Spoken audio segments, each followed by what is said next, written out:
Breaking news Marathi या वृत्तवाहिनीला subscribe करायला विसरू नका आणि हो, व्हिडिओ आवडल्यास नक्की लाईक करा। मुख्य संपादक वसंत पानसरे। सर्व कार्यकर्त्यांना, मतदारांना खरं तर मी त्यांचे आभार मानतो। त्यांनी सगळ्यांनी आपापल्या पद्धतीने खूप प्रयत्न केले, पण एक व्यवस्थित व्यवहारचना करून पाळण्यात विरोधकांना एज जरी आलं असलं तरी खचून जाऊ नका। येणारे दिवस आपलेच आहे आणि बच्चू कडू पदामुळे नाही तर कार्यामुळे आहे। ते कार्य आपण नेहमी करत राहू। तुम्हाला स्वतः एकटे पण वाटू नका देऊ।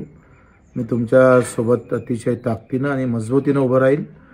स्वतःला एकटं समजू नका। आज जरी हरलो असेल तर उद्याचा दिवस आपला असेल। सातत्याने 4 वेळेस आपण जिंकून दिलं, त्या मतदारांचा मी आभार मानतो। काही चुका आमच्या निश्चित झाल्या असेल, कुठं चुकलं असेल, काही कमी पडलं असेल, त्याचा शोध घेऊ आणि पुन्हा लोकसेवेसाठी समोर येऊ। धन्यवाद।